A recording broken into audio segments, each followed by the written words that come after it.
Chapter 598, Third Record, 1. Chapter 11 of the Rift of Basement Floor 1. Well, I guess it was Chapter 3 from my perspective, but whatever. The clear condition of this chapter was simple. After saving Erwan and I, we just needed to survive in the city for the night. By the way, this information was revealed to us by the wizard Gadhun's hint ability. Being able to know that just on instinct, I asked carefully, could you explain that in more detail? Haha, I also wish to be able to, but I lack the words to describe it any deeper than that. Then don't try to describe it and just answer my questions with either yes or no. Can you do that? Well, we'll have to wait here until nightfall either way. Let's try it. Is it something like a voice you hear inside your head?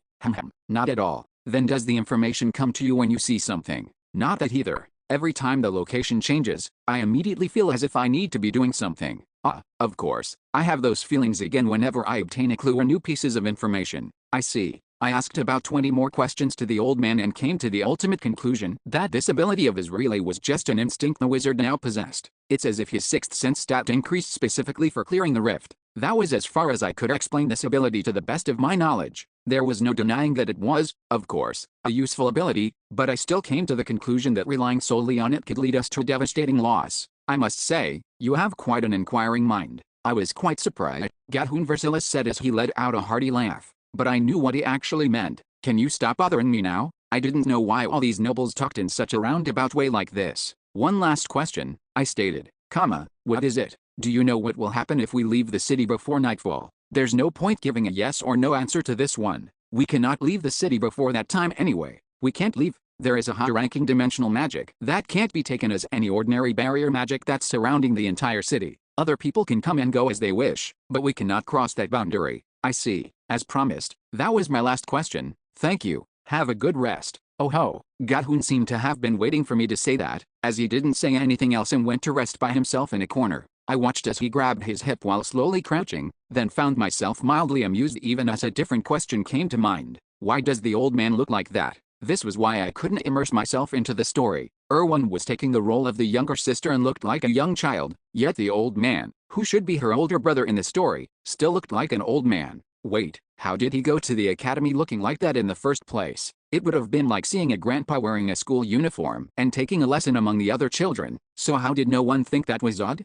My curiosity was piqued, intrigued by what Gadhun Versilis's Chapter 1 experience was like, but I decided to ask him later when we had time again. I got the feeling he would just get pissed off if I tried to ask him now. And I had other people I could be talking to as well. Archbishop Ischia, yes, Lord Baron, what is it? I just want to have a talk. When I squatted to sit next to the Archbishop, he seemed a little avoidant, as he scooched a little to the side. If this is about my ability, I have already told you everything there was to it before, so there is nothing else I can. Doesn't matter. I'm not here to ask about that. Then, the Archbishop looked at me with curiosity in his eyes. It seemed that he expected me to annoy him just as I did with Gadhun just then, but what I wanted to ask him was something completely different. I want to ask about the internal workings of the Reactless Church. You mean, the work of my church? When I threw a subtle glance at him and caught his eye, his face immediately hardened. If he was like a friendly neighborhood grandpa before, he was now emitting the pressure of a businessman sitting across the table for negotiation. Then, speak first. It wasn't a sure agreement or denial. With that, I tried to test the waters first. I'm curious about the position of Sven Parav in the church, I began. The position of Sir Parav, he trailed off. Before continuing, I'm afraid I'm having trouble understanding. Could you tell me what your intentions are in asking that? His eyes were too fierce for a member of the clergy, so the Archbishop had no intention of answering that bait of a question. There was only one method left to me. Your Excellency, it seems that every one of the clergy, including you, hates Sven Parav and is harassing him. So, is that what Sir Parav told you, Lord Baron? He didn't tell me. That's just what it looks like to me.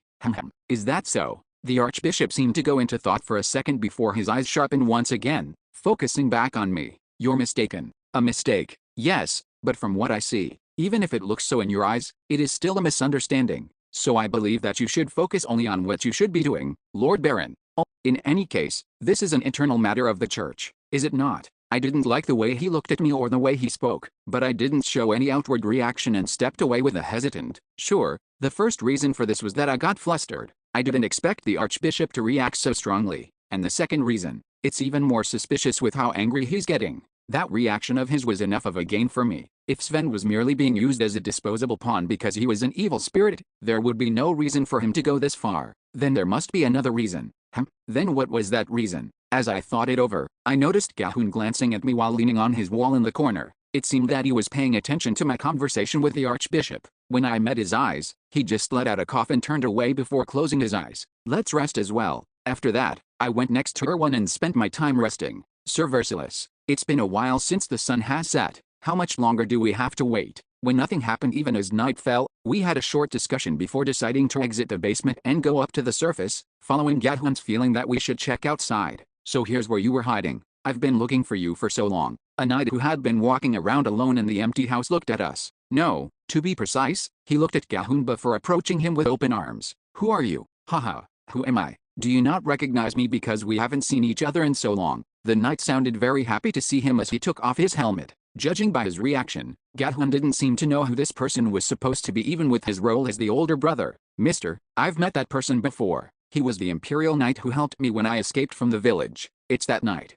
Haha, seems the young lady hasn't grown as much since the last time we met. Erwan recognized the unknown knight. Yandel, same with you as well. Fortunately, I recognized him as well. Escort a girl, help her reach her destination. Although his face was marked by the passage of time, I realized that he was the knight who had given me the escort request in Chapter 1. Even so, that wasn't the part that surprised me. Hiding Erwan in a cave and asking me to escort her? That was plausible, and it made sense that he would be friends with Gahun, who had the role of the older brother in this rift. What really surprised me was what he said next.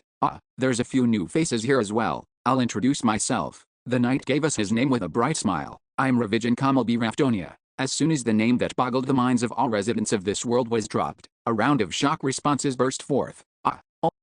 This old man was the Immortal King?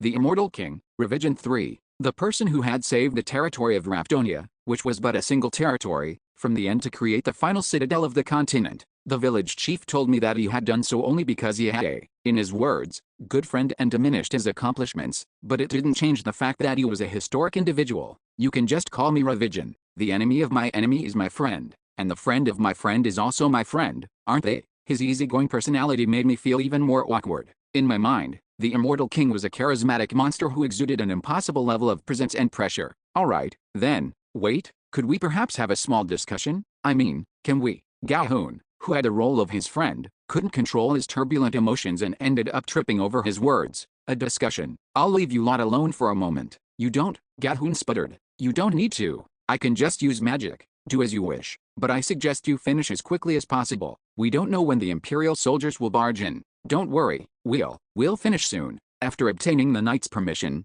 Gahun immediately cast voice control magic before rushing to say, does everyone think he's real? The words that Man said. The Archbishop was the first to respond. Maybe it is just his name that is the same. The fact that Revision 3 existed means that Revision 2 and Revision I also existed, correct? That's true. That's true. Only then did it seem like the wizard's brain began to function again. Gahun began to speak to himself as if to collect his thoughts. I heard that the 1st Castellan and the 17th Castellan used the name Revision. Since this is the bloodline before the final citadel was created, his middle name is not known. Yet, there is a possibility he could be one of the two. I could sense that Gahun was trying his best to gather as much information as possible to deny his reality. But of course, the village chief mercilessly cut him off. Sir Versilis, calm down. This is already the period in which the witch appeared. There is no chance that this is Revision I or Revision 2. If you are truly curious, ask him the name of his wife. Well, if that man is impersonating the Immortal King, none of this will matter. Then I will deactivate the voice control magic. With that, Gahun turned off his magic. However, because he was shaking so badly that he couldn't even look the knight in the eyes, I was the one who asked him the question. Revision, what is the name of your wife? I suppose you could be suspecting that I am someone else impersonating myself. Give me your answer first. Karnan, he answered firmly. That is the name of my wife. She is overseeing my territory while I have vacated its seat. I'm carrying out what you have requested of me. What's been requested of you? Gahun tilted his head as if he had no idea what he was talking about, and the village chief quaffed a signal to me. Now that I think about it, he did say that during the previous chapters, there were moments where things went wrong because they didn't act like their characters. There was no need to make the Immortal King, who he suspected to be a helpful NPC, feel that something was off. Anyway, take this, he said, placing something in Gahun's hands. What is this? You are quite odd today. This is the object you requested from me, after calling me all the way here as well. That's right. Gahun looked dumbfounded as he received the black jewel. Shwa. The jewel immediately began to emit a black fog. I instinctively tried to step back from the sudden phenomenon, but my body refused to move. What the? Is this a betrayal? The possibility crossed my mind, but thankfully, the expression on the immortal king's face was one of genuine worry. To be honest, I still don't know. Gahun stared at the king in bewilderment as he continued, even if that object works properly and lets you get to the great demon realm in one piece, and you meet with the evil god. He suddenly began to talk. Even without the hint ability of the wizard, I could immediately understand what he was trying to say. There is no guarantee that the evil god will fulfill your wish. This was the mission of the next chapter. I will leave before the Imperial soldiers get here. I bid you good fortune. And then, the world faded to black. Chapter 599, Third Record, 2. The fifth floor of the labyrinth, the great demon realm, was monumental for any adventurer. It was the point when adventurers began to work in groups like clans, and the way you get treated changes. Humans honestly didn't need to worry about attacks starting from that point onward. It was also why the citizens of Rafdonia treated adventurers who could reach the fifth floor as the best potential spouses. It's something like joining a major corporation, I guess. The fifth floor adventurers went to the labyrinth as if they were going for a 9 to 5. After arriving on the floor, they would go to their usual hunting spot and farm mana stones without rest until the labyrinth closed. Afterward, they would be rewarded based on their performance. Well, there were plenty of others who didn't like that routine and went around clanless with their own teams. And those people I guess would be the successful entrepreneurs. In any case, that didn't change the fact that they were considered the ideal partner. It's pretty ironic, though. The idealness of a partner was the highest on the fifth floor and would actually decrease from the sixth floor onward. Also, my reference for this was a book in the library. It was a book that compiled the survey results of over 10,000 citizens, and the reason their favorability decreased was pretty interesting. First, it was too dangerous. Second, it would be difficult to meet them, realistically. Third, because they might be ill-tempered. The third reason might seem odd, but it wasn't a baseless stereotype. The time of an adventurer flowed differently from a normal person's. Their mental health was worn down in ways the average person wouldn't understand, and the amount of stress they would experience in the labyrinth from the sixth floor and above increased exponentially. That was why among the famous adventurers, a lot of them were known to be quiet. Lord Baron, what are you thinking so hard about? I pulled myself out of my thoughts at the village chief's question. I was just surveying the surroundings. I didn't say that as a plausible excuse either. I really was surveying the area, and that was what led me down that rabbit hole of thought. The fifth floor of the labyrinth, the great demon realm. Unlike its fearsome name, the floor was relatively safe. However, this is a little different from the floor I know. We had opened our eyes to find ourselves in a place different from the familiar fifth floor we had passed through multiple times.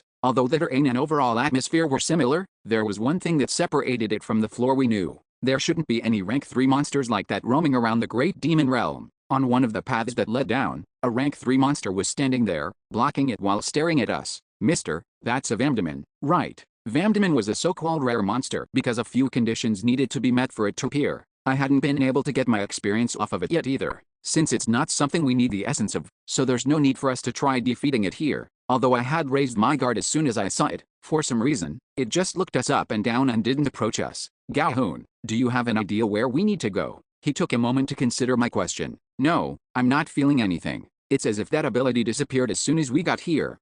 Is that so? However, he added, I get the feeling that this is the last trial we must overcome.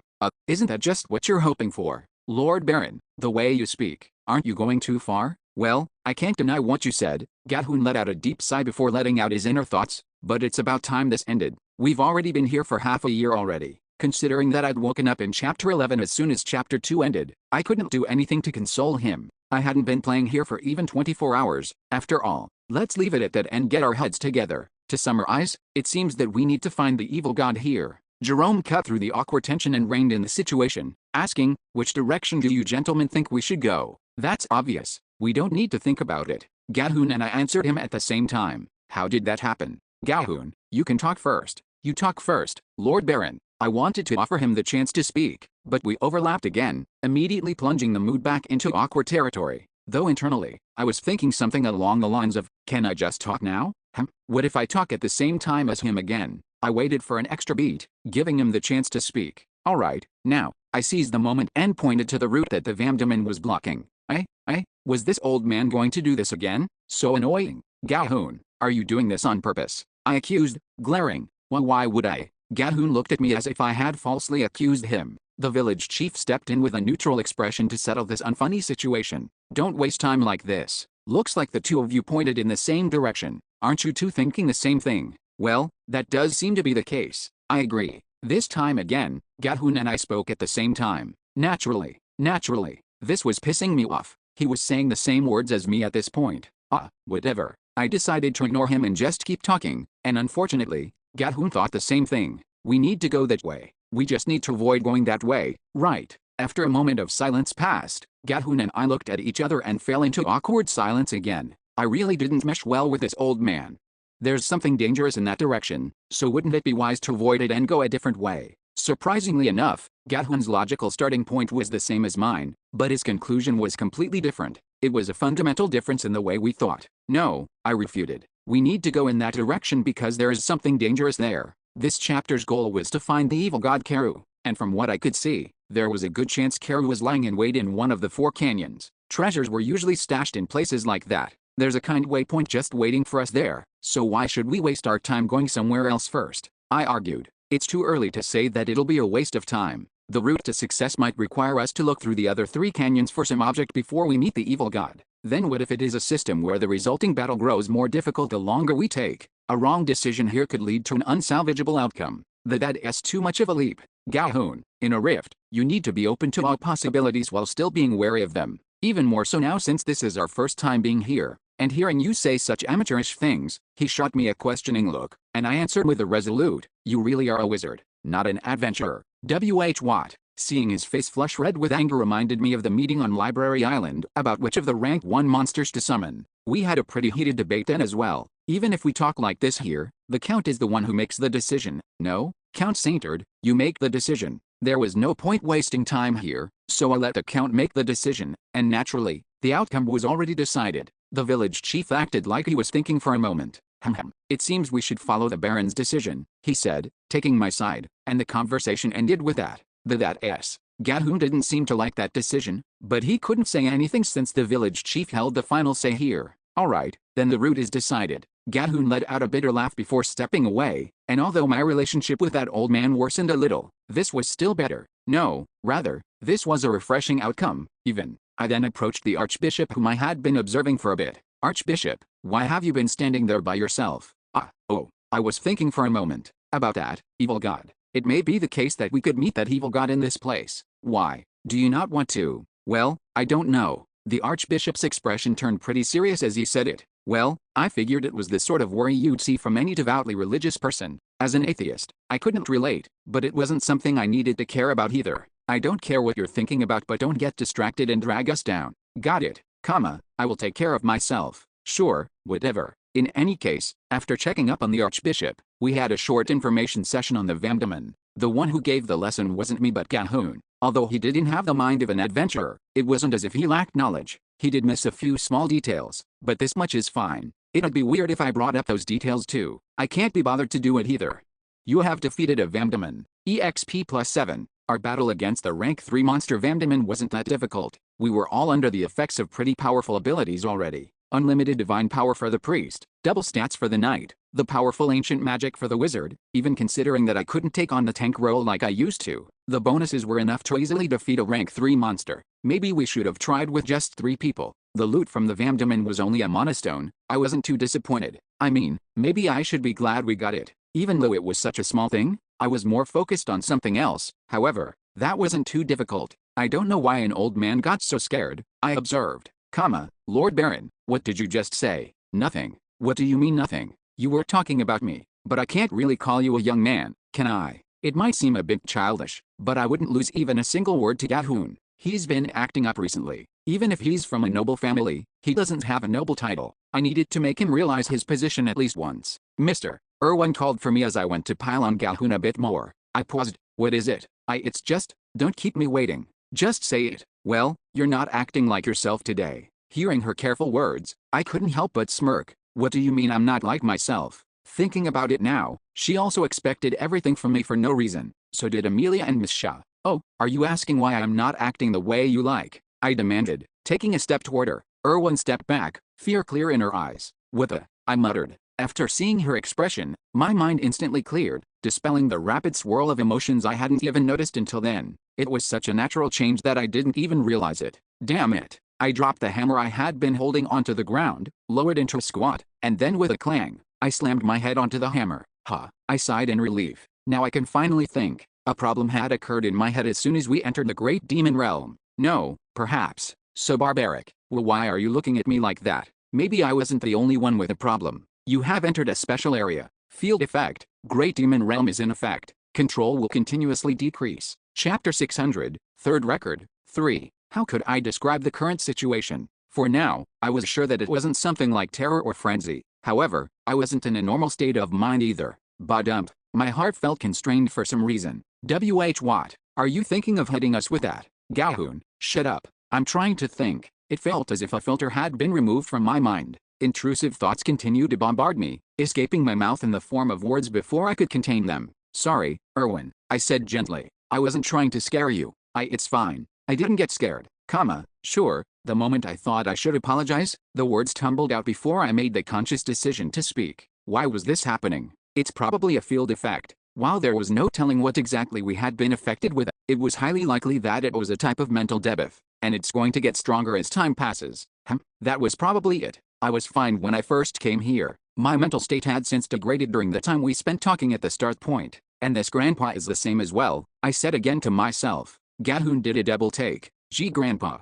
Sorry, I wasn't supposed to say that out loud. Just what's going on inside your head? Why did you suddenly slam your head into your own hammer? And these things you keep saying. So annoying. I'll tell you, so be quiet. I resisted the urge to hit him over the head with a hammer before we continued, but I barely held back, using all my patience. Something is wrong with my head, I explained. I constantly get impulses, and they become stronger as time passes. By impulses, what do you mean? They keep changing. You could at least tell us an example. I feel like I want to beat you over the head right now. Galhoon immediately grew frightened and took a few steps back, stopping as he seemed to realize something. Then the reason you smashed your head onto the hammer. That's right. I felt that maybe it did get better. Honestly, the method worked. My mind blanked from the shock, and it gave me a moment to look back at myself. But it looks like you have a problem with your head as well. Are you talking about me? Galhoon reacted as if he was completely innocent, but I was nearly certain he had a problem as well. Although he was a bit of a hard-headed old man, he wasn't someone who would keep crossing the line like this. Even when we had that disagreement in the past, he came to a logical, decent conclusion on his own, and then went to me to apologize. Erwin, looks like you're pretty normal, I observed aloud. So you tell me, does that grandpa look normal to you right now? No, something's off. There you go, like she said. Erwin hesitated, then added, to be precise, I think there's been a change to his emotional state somehow. With Erwin backing my opinion, Galhoon couldn't do anything but accept the assessment. Even then, he protested, but it's not to the point that I would cause problems. I'm not getting any impulses to hit people like the Baron is. Well, that was good to hear. But if he continued to react like that and raise his voice, he wasn't going to be helpful at all. In any case, we can be sure that at least two of us here have a problem. I turned to the other party members. Count, Archbishop, how about you two? They confirmed that while it would be difficult to say they were normal, their condition wasn't so bad that they would outwardly show it. Then is it just simply a difference of spirit ability? I mused. The village chief was a monster who had lived for thousands of years, and the archbishop was a devout member of the clergy. It wouldn't be odd if their spirit ability was higher than mine, or maybe the strength of the debuff differs by role. The evidence backing that hypothesis was Erwin. As the one who had received the role of witch, she was the only one not being affected by the debuff. Talking to myself, I said we'll need to move quickly. Quickly. Galhoon interjected again for some reason. Are you saying we shouldn't try to fix this problem and just move on? Yet, it wasn't like we had something else we could be doing. Since it wouldn't get better just by taking a rest, getting our move on would be the I really can't believe you. What are you going to do if we continue on and one of us loses it and attacks someone? Don't worry, I have a solution for that. I didn't even need to test my theory. Wait, why are you picking up your hammer? Since you're raising your voice, it looks like the problem with your head is getting worse. Oh, you're quiet again. I guess your mind did return. The hammer could control the people. 1 day, 2 days, 3 days, 4 days. We continued down the path into the canyon. Unlike the great demon realm of the 5th floor, the monsters here were at least rank 4 or above, but the battles themselves weren't too difficult. If we got even a bit injured, our unlimited reserve of divine power could heal us. Crunch! My strikes as a mercenary were lethal even to high-ranking monsters.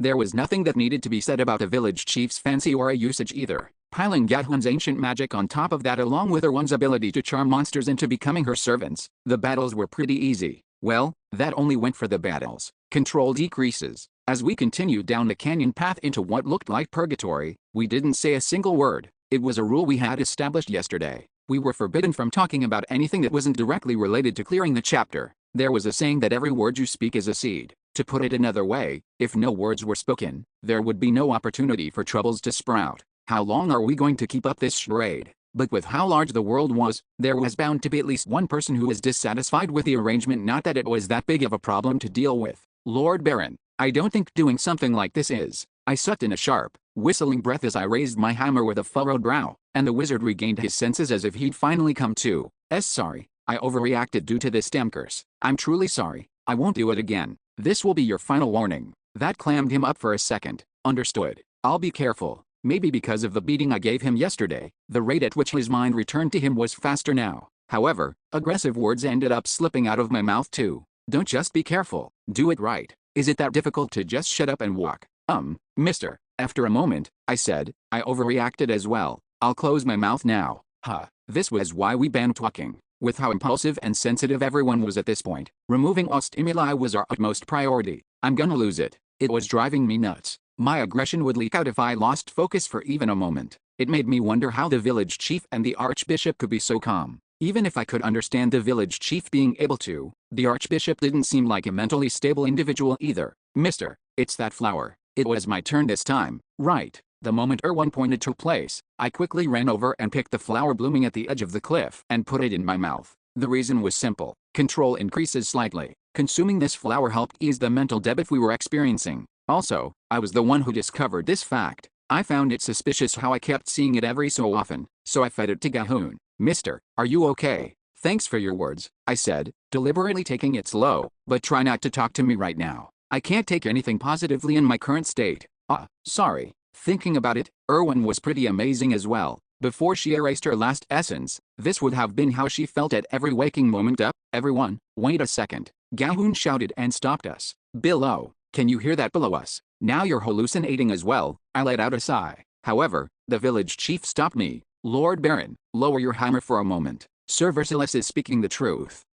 Did he actually hear something? I glanced at Erwan to get her confirmation, but she only shook her head. It seemed that she wasn't able to hear anything due to her stats being decreased so much. Focus. You should be able to hear it as well, your lordship. Listening to the village chief, I closed my eyes and focused, and there was indeed a faint sound drifting in the wind. This way. Something was calling to me as if whispering. We finally found something. It might have frightened off someone else, but to me, this was very welcoming. I had suffered far too many days here already. I wanted to clear this chapter now and get out of here. What should we do? It's obvious, I stated. We should go check what it is. Gahoon didn't oppose this time. That grandpa was probably also wishing this chapter would end as quickly as possible. Follow me. As I increased the pace, the sound coming from below grew clearer. Good. Come here. What a pretty soul you have. I didn't like that we needed to keep moving forward as if possessed, listening to those spooky words, but it couldn't be helped. If that were a sub-boss or the actual boss, we would need to defeat it to do anything else. By the way, Lord Baron,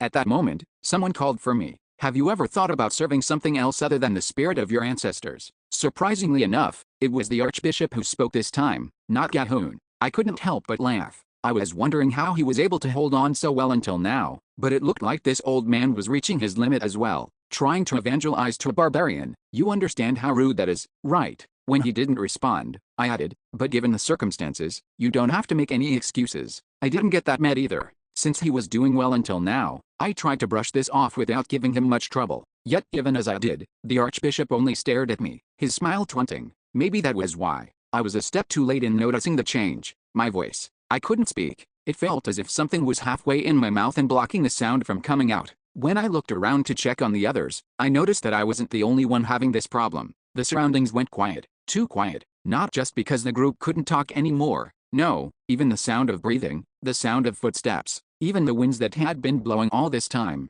This way, it was a complete silence except for that unknown voice. Boom, boom, boom. The instant I realized this fact, a quiet chanting began to accompany the thumping I could hear under my feet. The vibrations coming up from below the cliff grew stronger and stronger. The other party members stood frozen, speechless as their mouths gaped open and closed without sound. They appeared to be saying something, but I couldn't hear them. Turning, I approached the edge of the cliff and looked down. Boom. An endless darkness extended into the beyond. I couldn't see anything yet. Boom. But soon enough, that appeared from the darkness, looking up at me with its frightening eyes as it climbed up the cliff face. Oh, as soon as I met my eyes with it, my body froze like stone. I couldn't understand. Boom. Before we entered this place, boom, the wizards who investigated the portal said that a rift would be beyond the portal. You have entered the area of nullification. All essence skills are sealed. Giantization is cancelled. So why was a Lord of the Floor here? Chapter 601, Third Record, 4. From beyond long, would like hair peeked a singular eye. Boom. It looked to be around 20 feet tall, already beyond the bounds of a large monster, and its absurdly proportioned arms made it look even bigger still. Well, even with that, it was still smaller than a hyperamagant. Boom. Still, the pressure I was feeling from this was on a different level. I knew this guy better than anyone else. The Lord of Silence, Siliot, was the Lord of the 5th floor who was maxed out with all sorts of tricky gimmicks. A being that was on par with a disaster and adventurer like me who used essences. I couldn't counter this guy by using the companionship spell as we did against a traitor Ricardo Lachenprag who had this guy's essence. Why is this guy here? Though my mind was conflicted, my movement was instantaneous. The moment I met my eyes with it, I immediately jumped back and grabbed Erwin. To replace my voice that refused to make sound, I gave a simple order using signals to Gahun, who ended up meeting my eyes. Attack it. Full force. If he was a member of the Anabata clan, I would have been able to give a much more complicated order using hand signals, but there was no changing the fact that he wasn't at this point. Fortunately, Gahun moved as soon as he received my order. Gahun Versilis has cast the ancient magic Katuka's Thunderstorm. Katuka's Thunderstorm was an instacast and one of the ancient magic spells that Gahun was able to use in his role as the wizard. It went without saying, too, that it was very powerful. Light flashed multiple times, filling the canyon as if the sky were collapsing, and the great rumbling wasn't heard but, instead, felt as vibrations on our skin. You have left the area of nullification. With that, I listened to the sound of the Lord of Silence, Siliot, falling down the cliff it had just been climbing up. Oh, Gahun looked shocked after he cast his spell. By contrast, the village chief was calm. And that's an interesting monster. Come to think of it, when this old man was alive, the Lords of the Floor must not have existed in the labyrinth. According to what was recorded on the Stone of Honor, the Lords of the Floor began to appear in the labyrinth after the Abyss Seeker, Liminin, reached the 10th floor. Sir Versilis, he continued, do you know what that monster is? If what I saw was correct, what we just saw was the Lord of the Floor of the Great Demon Realm. Lord of the Floor. The village chief tilted his head at the unfamiliar word, but I didn't have time to explain it to him. What are you doing? Come quickly. We needed to get out of here first. Although we would have to defeat that monster at some point, on top of a narrow canyon wasn't the proper place. I also needed some time to think. Erwin, hold on tightly. Why yes, she stuttered in reply, and with her firmly in my grip, we were dashing forward. As I began running, I noticed another change. If a monster appeared in front of us, I was planning on just charging through it. A silver lining. However, perhaps because the Lord of Silence had appeared, the monsters who would have blocked our path were nowhere to be seen. Lord Baron, tell us where we are going. We're going down. Down? The Lord of the Floor will be waiting for us down there if we do. That's why we need to go down there. If we are to fight it, the open field will be better than on top of this canyon. Are you really thinking of fighting it? Gahun was shouting as if what I was saying was ridiculous, but I had only one thing to say to him. Then is there another way? Fuck, it's the Lord of the Floor. The Lord of the Floor you need to prepare against with hundreds of people, and then still suffer casualties. Are you saying us 5 will be enough to defeat it? Even while this elf here can't even support her own weight. To be honest, I could understand where he was coming from. The infamy of the Lord of the Floor didn't need to be restated, but the way he said it, well, I guess it was probably because of the field effect. Since I didn't have time to cure him with my hammer, I decided to just let this pass. The village chief's shout echoed around the canyon. Gahun Versilis. It was the first time I had ever heard him snap at someone like that. Why yes, gaze set on Gahun, who looked completely caught off guard. The village chief sternly said, don't nag, and follow the Baron's instructions. This is my order. Pardon? But are you going to commit insubordination? And no, it's just I feel that there must be a way other than to fight the thing. A yes or no will suffice, but I do hope you make the right decision. Your answer here will determine your future. After a beat of hesitation, Gahun backed down. I will follow him. Thanks to the village chief's quick interjection, the situation resolved itself smoothly. Things usually went terrible when the command chain broke in situations like this, and it seemed that the village chief knew this as well. The village chief sped up and approached me at the front. Judging by his reaction, it seems that the monster will be a difficult opponent. You do have an idea, don't you? Of course. I was still thinking, however, in any case, our situation wasn't all that bad. We already had everything required for a raid. Priest, wizard, knight. These 3 were the most important human resources needed to fight the Lord of Silence. Of course, 5 was too low of a number to attempt the battle, but with infinite divine power, ancient magic, and the village chief stat boost stacked on top, our group had put on a phenomenal performance during this chapter. At this rate, we had fulfilled the minimum requirements for the fight. The problem is Erwan and I. Still, thinking about it optimistically, there was a high chance that we had a role in this battle as well. That was the kind of game Dungeon and Stone I knew was, as soon as the boss battle begins, I'll need to look for an opening while those three work as the main force. The most important person here was the priest. If he could use his infinite divine power properly, then there was a chance that we could endure almost anything. Barun, stop. At that moment, a problem occurred behind us. As I stopped running and turned around, I saw Gahun and the Archbishop stopped on the path. No, to be precise, the Archbishop has stopped moving for some reason. The Archbishop stopped as if possessed and Gahun looked at him with worry. Step aside for a moment, I commanded, putting Erwan down to approach him, but the Archbishop only looked into the empty air in silence. It seemed something bad had happened to him. What is it? I didn't remember the Lord of Silence having an effect like this. Was it different because we were inside a rift? Then there were too many. Lord Baron. But then, the Archbishop suddenly turned to me and spoke. Yikes, that scared me. I subtly rubbed my shocked heart as I calmly assessed the situation. Archbishop, are you alright? What happened? If something had happened, we needed to quickly think of a way to deal with it. Don't worry, he reassured. I'm fine. I'm honestly in a better condition than ever before. What? Slowly, I asked, what do you mean? It's as I said. God's miracle is filling my body. I've never felt this full in my life. Judging by the look in his eyes, it seemed that the Archbishop was still out of it. This wasn't the time to be doing this. Lord Baron. As I thought over how to fix him, the Archbishop looked directly into my eyes. Have you ever thought about serving something else other than the spirit of your ancestors? It was the same thing he said before the Lord of Silence had appeared before. However, when I heard him speak this time, I immediately sensed that something was off. I wasn't sure of it yet, but I'm asking just in case. I needed to check. Is this something else you're talking about, Atlas? I continued. The Archbishop remained silent, but as if to answer my question, shwa. Thousands of small black beads bubbled up from the darkness of the labyrinth. As if to bless him, they gathered around the Archbishop. Unfortunately, I knew what that effect meant. It was the effect that appeared when someone advanced to Priest of Karu. Shwa. The Archbishop smiled brightly as he reached out his hands toward the black beads. There was no point denying it anymore, although it was so sudden and hard to believe. Do you see them? The grace of God. The Archbishop had become a Priest of Karu. Eden Hischia has fallen to temptation. Karu's authority is now available to use. My head instantly felt weighed down. Our team's priest had suddenly become a Priest of Karu. What could I do about that? Do I need to kill him now? Seeing his defenseless state, it didn't seem impossible. No, now might just be the only chance I got. I needed to make a decision, and quickly. If the Archbishop with infinite divine power became a Priest of Karu and became our opponent, things would become far more difficult. But if I kill him, is there an answer after that? Ignoring the moral question of if it was right to kill an Archbishop, we would never be able to defeat the Lord of the Floor if we lost our priest. However, my thoughts were jumbled. Maybe we aren't supposed to kill him. I still didn't know how to clear this rift, but what if the Archbishop advancing to Priest of Karu played a key role in the story of this rift? An impulsive action could lead to a result that couldn't be turned back. You have cast swing. By the time I came to my senses, I had already swung my hammer toward the Archbishop's head. It wasn't a decision I came to after contemplation, but an instinctual act. Crunch! As the hammer that I'd swung as hard as I could made contact, half of the Archbishop's head was flung away. Nevertheless, he continued to stand.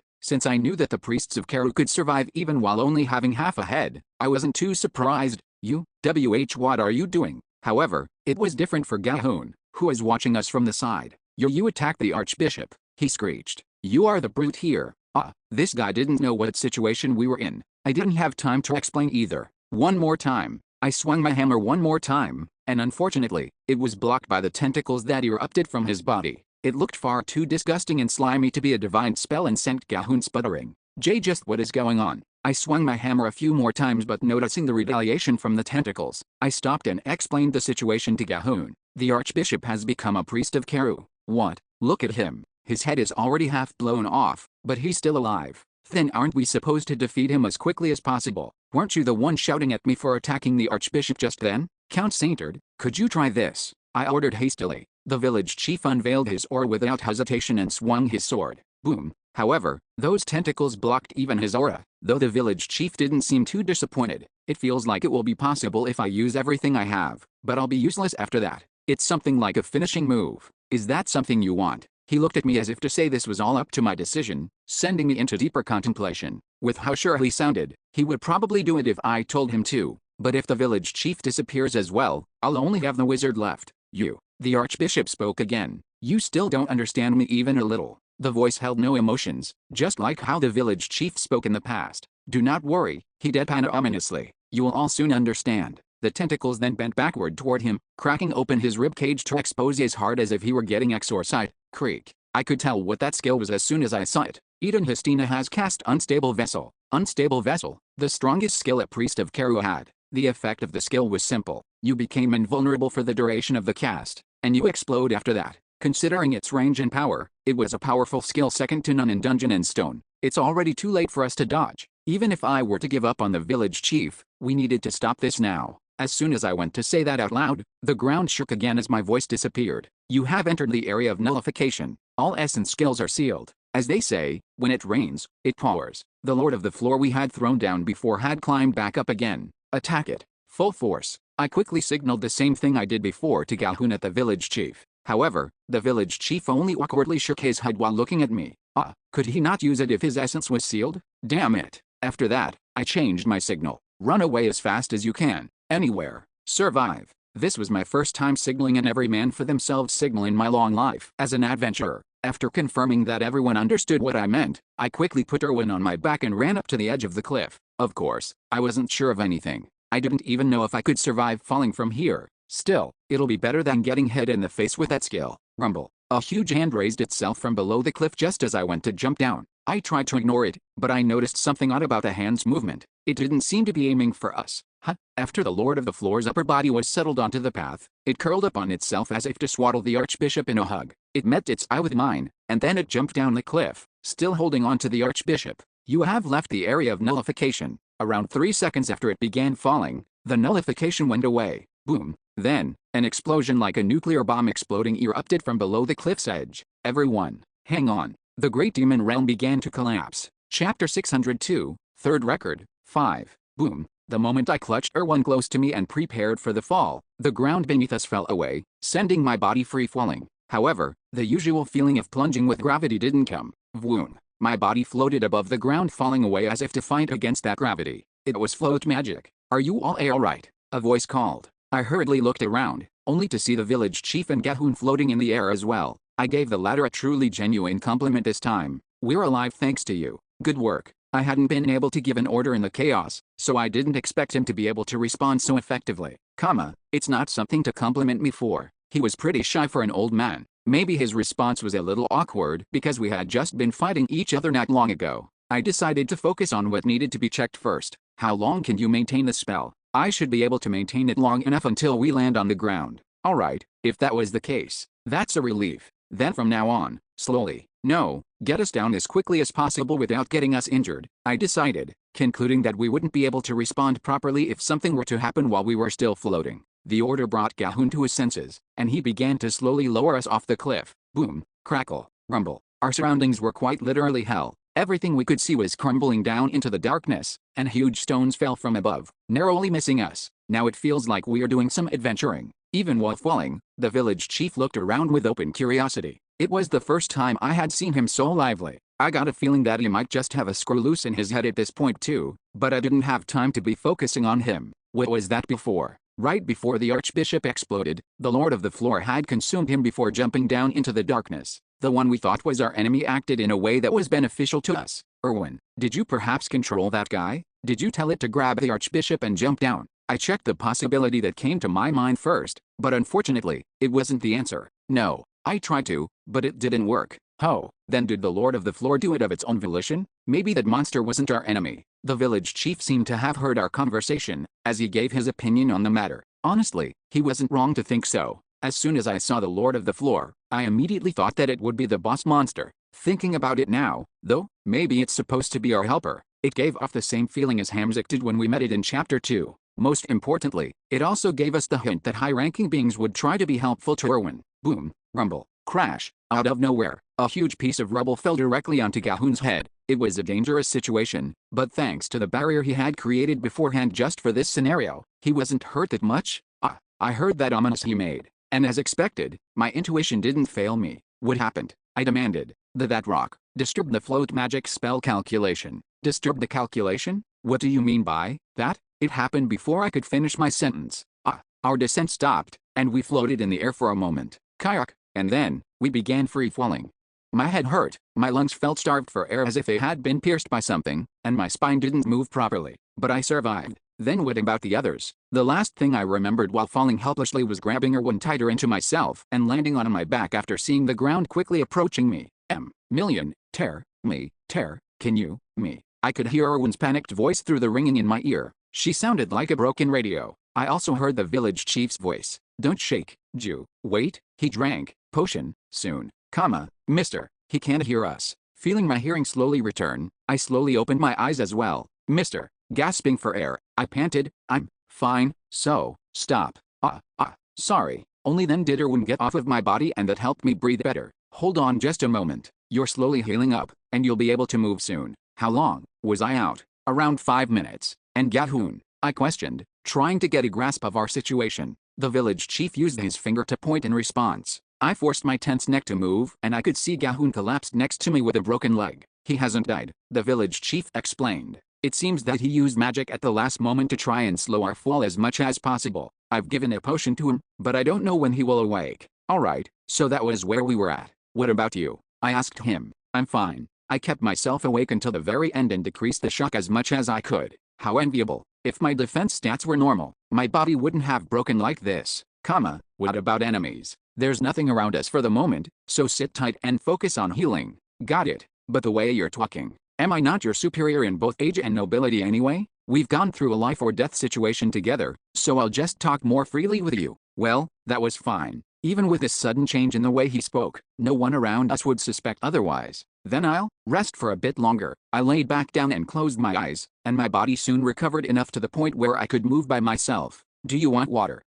Thanks. After receiving water from Erwin, I got up, and the village chief asked me as if he had been waiting for me. Then what are you going to do now? From when I was in Team Halfway to the Anabata clan, this was a phrase I had always heard whenever something happened. People always asked for answers from me. At some point, I became frustrated with this fact, but now I took it as my destiny. I wouldn't like the flip side of this either, where I would need to give up all my responsibilities to someone else and only carry out the orders they gave to me. Are we going to wait until Sir Versilis wakes up? Well, I wasn't sure what the best option here was. This was my first time being in this rift. It was proceeding peculiarly. We had seen the Lord of the Floor, and now, we even had a priest of Keru. To be honest, this was hurting my brain. No, we'll carry Gahun with us and survey our surroundings. We should do what we could for now. Things might take a turn for the worse if we just waited. I'll take Erwin and Gahun, so Count Saintard, you stand at the front. Sure, I was giving him the most dangerous position, but the village chief accepted it without a problem. It wasn't simply because he knew he was the most suited for the role. You must keep your promise.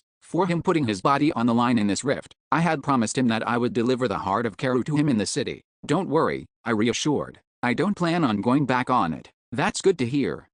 And if things go wrong later, look at the notebook I gave you. Notebook? I put it in the bag I gave to you. I've written down everything you might be interested in, so it'll be helpful to you after this. I didn't know he had given me his notebook. I had received the bag right before we entered the rift and the village chief had even told me to leave it behind outside just in case. I'll need to check the notebook as soon as I get out of here. We continued to wade through the crumbling debris and move through the area, and at some point, sound disappeared and silence found us. Everyone knew what this meant by now. You have entered the area of nullification. All essence skills are sealed. The Lord of the Floor was near us. Then should we try to avoid it? I didn't know what the answer was, but I signaled to the village chief who seemed to be waiting for an order from me. Continue on. Since there was nothing we knew about this chapter, we needed to keep pushing ahead to acquire more information. And I can't ignore the possibility that the boss is a helpful NPC. Even if it was only a theory, the proof of it pulling the Archbishop into itself and jumping down the cliff before he exploded was enough to make at least me consider the possibility. And so, after continuing to move forward, we ended up meeting the Lord of Silence, Ciliot, again.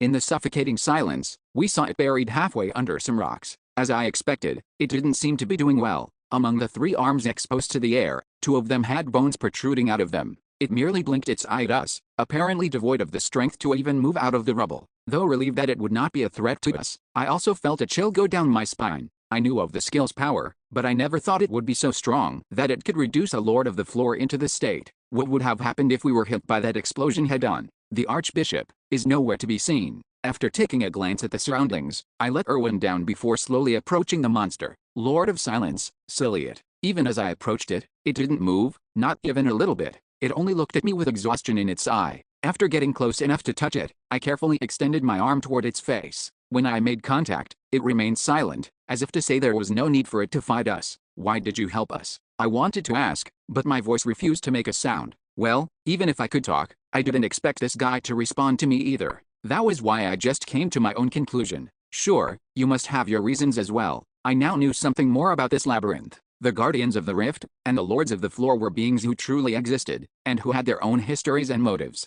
Maybe not just them either, but all the monsters in the labyrinth as well. In a sense, they were more pitiful than me, who had been dragged from another world to suffer here. As I pulled my hand away from its face and walked away, the village chief looked at me and gave a signal with his hands. Let's kill it. It was a simple hand movement, but I just quietly shook my head and gestured to him to move back. Although skeptical, he complied for now because of our promise. As soon as we left its area, the village chief asked, "Why didn't you kill it? Considering the state it was in, it didn't seem all that dangerous to fight." Well, I didn't know. Why did I make that decision? Even so, it's a creature that helped us. I got a feeling that something might go wrong if we kill it. We can. I hesitated. We can kill it after getting a bit more information. What I told the village chief wasn't a lie.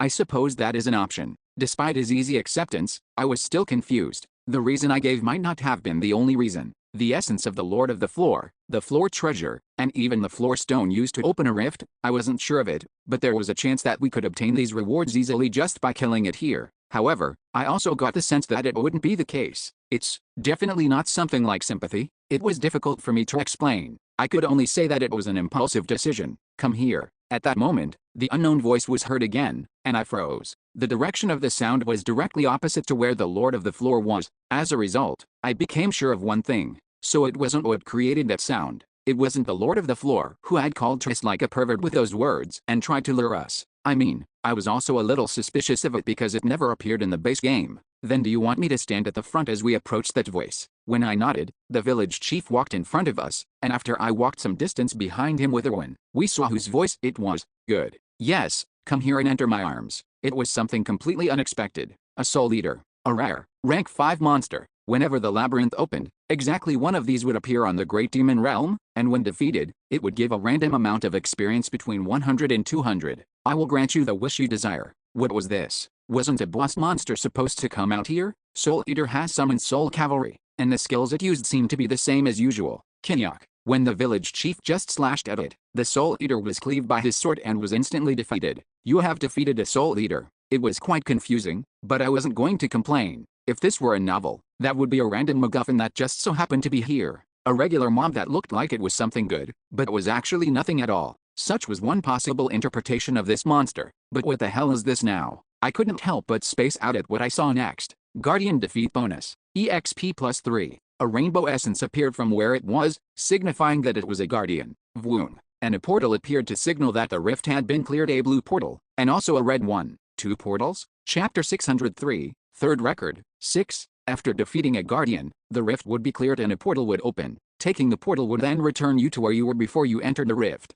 At least, that was what generally happened. 2 portals. The portals had 2 different colors, red and blue. They weren't even pills. Maybe we'll go somewhere weird if we choose the wrong one. Thoughts buzzed around my mind like a swarm of bees. How was everything that happened on basement floor 1 so wholly different from everywhere else? It was like everything was covered in a mysterious veil or something. This essence too, since a portal that opens after a rift is cleared doesn't disappear over time. Well, I wasn't sure if that common sense applied here or not. Whatever the case, I looked away from the portal and checked the essence. It's quite the mysterious color. The village chief still seemed to be filled with curiosity. I mean, I supposed he was a person from a time before Lords of the Floor existed, so this was probably the first time he saw rainbow essence as well. Lord Baron, can you explain to me what this essence is? I don't know. So is this a monster you saw for the first time here? No, that's not it. Despite my frustration, I let out a deep sigh and tried to explain. Soul Eaters usually don't drop in essence. It wasn't just that I hadn't eaten one of them before. Soul Eaters were monsters who gave you a lot of experience. Even if I skipped all other monsters at least once or twice, I always sought this one to hunt whenever I made a new character. However, it had never dropped an essence, not even when I used all the things that increased the drop rate of essences, like beginner's luck and melting soul clover. It was why I thought this monster simply didn't drop an essence. I didn't realize you could get one like this. So, what was the effect of a Soul Eater's essence? I could at least predict that one of its active skills would be summoning a Soul Cavalry, but I would only know its true details after it was eaten and tested. Oh, and I wasn't planning on eating it myself, of course. Gahoon, wake up. After hauling Gahun down from my shoulders, I tapped him on his cheek multiple times. Since an essence had dropped, we didn't have time to spare. We needed to put this essence into a magic vial within 30 minutes of its appearance.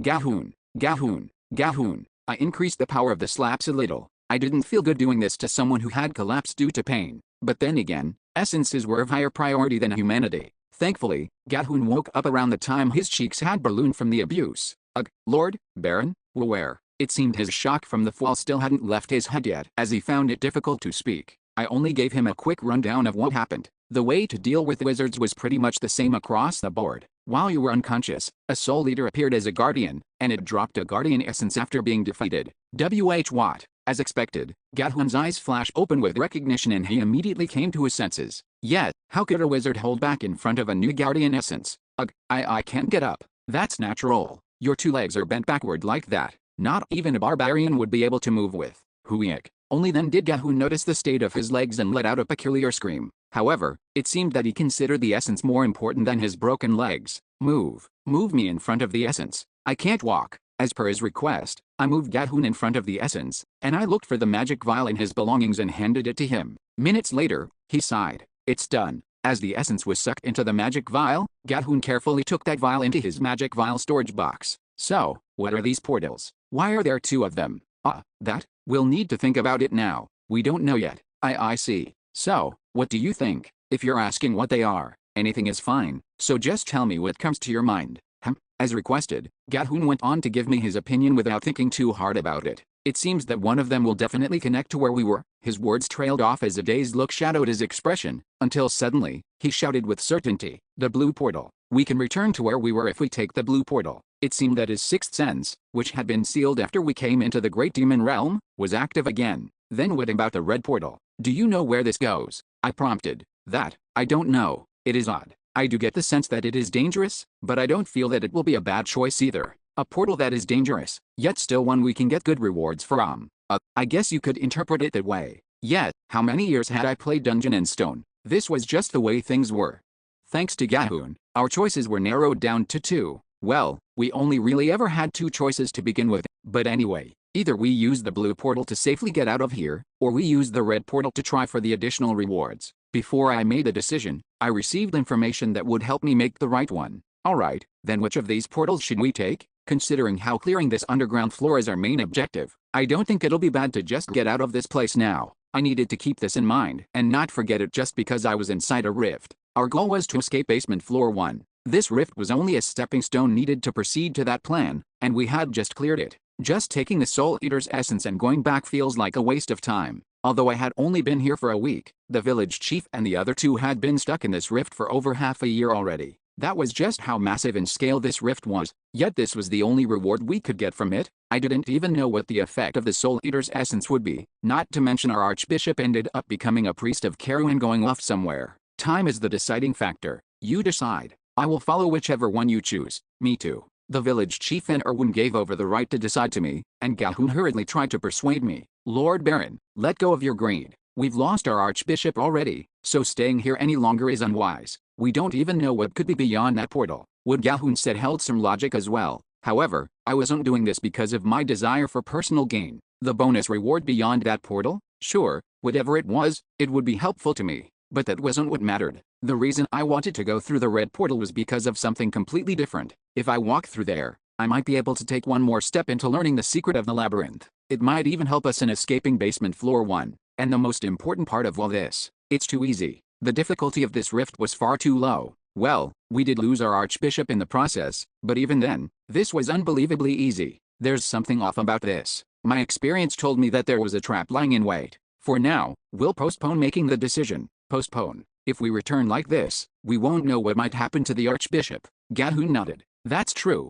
Gahun said, his words trailing away. Both Gahun and I already knew it, though. If we left now, that would be the end of all this. Even so, it can't be helped, he argued. Everything requires sacrifice. We have already lost a few souls after coming down to this underground floor. If we die here, their sacrifices will be in vain. It was a logically sound argument. Still, it wasn't as if I didn't detect his crafty mind that wanted to prioritize his safety as he said those words. Honestly, I was pretty crafty as well. Unrelated to the survival of the archbishop, I feel that we should take a look around the area and investigate it before we take the portal. There are definitely some things we missed on our way here. 4 different canyons, a field debut that messed with the mind, the Lord of Silence and the Priest of Keru, a boss battle that ended with no real threat. In the end, we somehow cleared the rift and opened the portal, yet I missed far too many things, and if we left those things behind here, I might never be able to learn about them again. Do we really need to? I can't even move properly at the moment. Don't worry, I'll carry you on my back and protect you. Having heard many kinds of sighs in my life, I could tell that Gahun's responding sigh was one of approval. Now that I'd convinced him, alright, let's get moving. After memorizing the portal's location one more time, I let the village chief walk in front of us as we began to move. This place, isn't this where that monster was before? That's right, we were in the place where the Lord of Silence, Siliot, was buried. Before we began properly investigating the area, I wanted to check on it first because I now had Gahun with me. Is that sixth sense working properly still? I asked. For now, that seems to be the case. We won't be able to talk when we get close to it, so try and properly look and investigate it. It can't move, so don't get too scared of it either.